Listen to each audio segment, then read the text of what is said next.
Hello friends, আজকে আমরা বানাবো ডাক এগ কারি। ডাক এগ কারি বানানোর জন্য প্রথমেই অর্ধেকটা পেঁয়াজ আমি ভালো করে কুচিয়ে নিলাম, আর আগে থেকে সেদ্ধ করে রাখা ডিমগুলোকে আমি খোসা ছাড়িয়ে নিচ্ছি। আমি এখানে 6খানা ডিম সেদ্ধ করেছিলাম।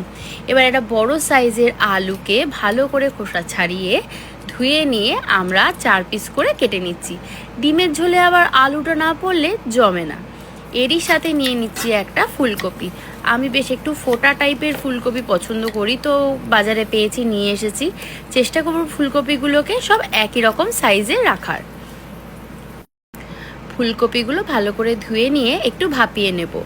ভাপানোর জন্য জলের মধ্যে দিয়ে দিচ্ছি একটু হলুদ আর একটু লবণ।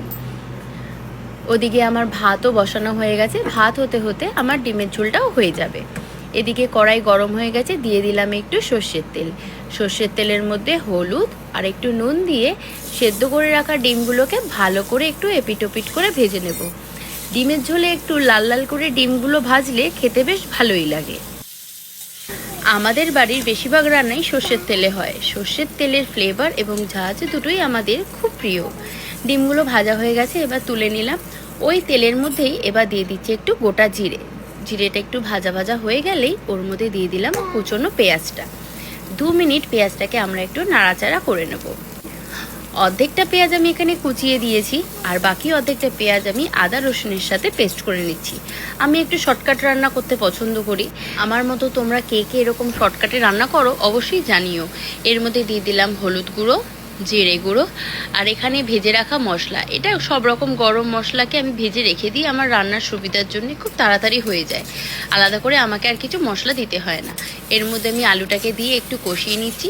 ফুলকপিটাও সেদ্ধ হয়ে গেছে, ফুলকপিটাও এর মধ্যে দিয়ে ভালো করে একটু কষিয়ে নেব। যেহেতু আমি একটা তরকারি ভাতই করছি, তাই জন্যই আমি ডিমের ঝোলের মধ্যে ফুলকপিটা দিয়ে দিচ্ছি। আর ডিমের ঝোলে ফুলকপি খেতে আমাদের বেশ ভালোই লাগে। ওদিকে তাড়াতাড়ি রান্না করতে হবে।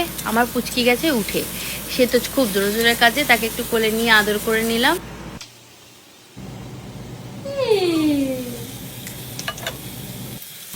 আবার চলে এলাম রান্নায়। এরই মধ্যে দিয়ে দিলাম আমি ডিমটাকে ভালো করে নাড়াচাড়া দিয়ে ওই মশলা পেস্ট করা যে বাটিটা, তার মধ্যে জল আমি দিয়ে দিলাম।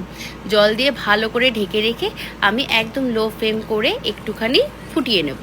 15 মিনিট মতো ফুটিয়ে নিয়েছি। এবার এর মধ্যে দিয়ে দিলাম একটু গোলমরিচ গুঁড়ো দিয়ে ব্যাস হয়ে গেল আমার রান্না রেডি।